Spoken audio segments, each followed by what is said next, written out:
अच्छा बच्चों, अब हम अध्ययन करते हैं कोलाइड विलयन के बारे में। कोलाइड विलयन क्या है? जैसा कि क्रियाकलाप दो के अंदर जो समुदाय बनाया था आपने, उसमें इनकी देखा कि आपने इनकी दूध या स्याही जो ली थी, तो इसके अंदर कह रहा है कि कोलाइड विलयन जो है निलंबन की अपेक्षा कणों का आकार इसमें थोड़ा छोटा होता है। ये मिश्रण वैसे तो समांगी प्रतीत होता है, लेकिन समांगी होता नहीं है, विषमांगी मिश्रण होता है, जैसा कि इनकी दूध जो है।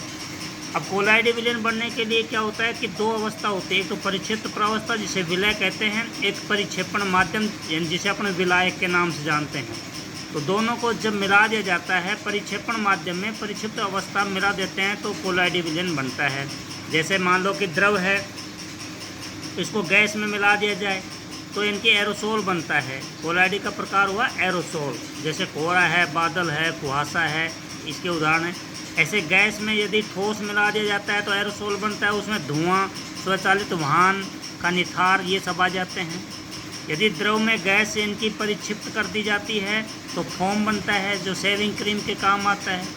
यदि द्रव जो है, द्रव के अंदर द्रव इनकी परिक्षिप्त किया जाता है तो इमल्सन बनता है, जैसे दूध है, फेरस है, फेस क्रीम।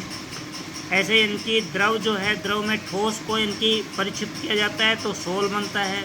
मैग्नीशियम मिल्क है, कीचड़ है। ठोस के अंदर जब गैस को परिक्षिप्त किया जाता है तो फोम बनता है, फोम, रबड़, स्पंज, प्यूमिस, ये इसके उदाहरण हैं। ठोस में जब द्रव को परिक्षिप्त किया जाता है तो जेल बनता है, जेली है, पनीर है, मक्खन है। ठोस में जब ठोस को परिक्षिप्त किया जाता है तो ठोस सोल बनता है, जैसे रंगीन रत्न है, पत्थर है, दूध या कांच है, ये सब इनकी बनते हैं। तो ये सब इनकी कोलाइड के इनकी उदाहरण हैं। कोलाइड जो है, इसके इनके गुणधर्म क्या क्या होते हैं उसके बारे में अध्ययन करते हैं। कोलाइड एक विषमांगी मिश्रण होता है। कोलाइड के कण जो है, आकार तो इसका इतना छोटा होता है कि आँखों से इन्हें नहीं देखा जा सकता। ये इतने बड़े होते हैं कि प्रकाश की किरण को फैलाते हैं और मार्ग को दृश्य इनकी बना देते हैं। प्रकाश की किरण को फैला करके ना मार्ग को दृश्य बना देते हैं और इनको शांत छोड़ दिया जाता है तो ये कण जो पैदा है उस पर बैठते हैं, अर्थात स्थायी हो जाते हैं। छानन विधि के द्वारा इन्हें पृथक नहीं कर सकते, किंतु एक विशेष विधि होती है जिसे अपकेंद्रीकरण इनकी तकनीक के नाम से जानते हैं, उससे पृथक कर सकते हैं। अपकेंद्रीकरण की तकनीक, जैसे मान लो कि दूध है, दूध से अपन जब मक्खन, घी को अलग करते हैं तो उसको इनकी बिलोया जाता है, तो वो विधि अपकेंद्रण की विधि इनकी कहलाती है। तो इसके अंदर इनकी कुछ प्रॉपर्टीज़ हैं। ये बच्चों आपको इनकी गृह कार्य के अंदर ये प्रश्न जो हैं ये आपको करने हैं, तीनों प्रश्न। मिश्रण के घटकों का पृथक्करण कैसे कर सकते हैं? अब जो मिश्रण जो होता है तो उसके अंदर दो या दो से अधिक घटक जो हैं आपस में मिले होते हैं। उन घटकों को हम छान करके ना, या और किसी भी इनके हाथों से चुन करके ना, जैसे गेहूँ में है उसमें तिनके पड़े तो हाथों से चुन करके ना अलग कर सकते हैं। अर्थात विषमांगी मिश्रण को साधारण भौतिक क्रिया के द्वारा तो अलग किया जा सकता है, लेकिन कभी कभी मिश्रण के घटकों को पृथक करने के लिए विशेष तकनीकी जो हैं उसको अपन काम में लेते हैं। उसमें जैसे इनके रंग वाले घटक हैं, जैसे डाई है, को नीले या काले रंग की स्याही से कैसे अलग कर सकते हैं।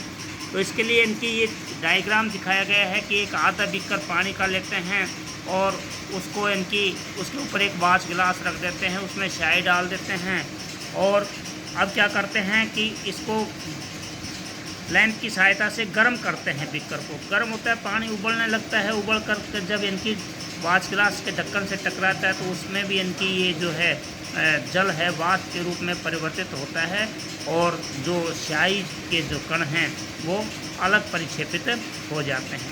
इस प्रकार वाष्पीकरण की क्रिया के द्वारा भी इसको अलग किया जा सकता है। जैसे दूध से क्रीम जो है उसको कैसे अलग कर सकते हैं। बाज़ार में कई तरह के दूध मिलते हैं भाई, जैसे क्रीम, टोंड, डबल टोंड प्रकार के दूध, इनकी जो अलग अलग इनकी रेट के हिसाब से इनको बेचते हैं।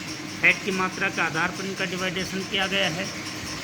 तो इसमें इसको जो अपन अलग करते हैं, ऐसे इनकी मिश्रणों को भी हम अपकेंद्रण विधि के द्वारा ही अलग करते हैं। इस सिद्धांत के आधार पर जब इसे तेज़ी से घुमाते हैं तब भारी कण तो नीचे बैठ जाते हैं और हल्के कण जो हैं वो ऊपर रह जाते हैं। ये विधि इनकी जो है अपन इनकी उसमें जैसे लैब के अंदर रक्त की या पेशाब की मूत्र की जांच करते हैं, या डेयरी तथा घर में क्रीम से इनकी मक्खन निकालने की प्रक्रिया, और कपड़े धोने की मशीन में भीगे हुए कपड़ों से जल निचोड़ने की क्रिया, ये सब इसी के इनके माध्यम से संपन्न होती हैं।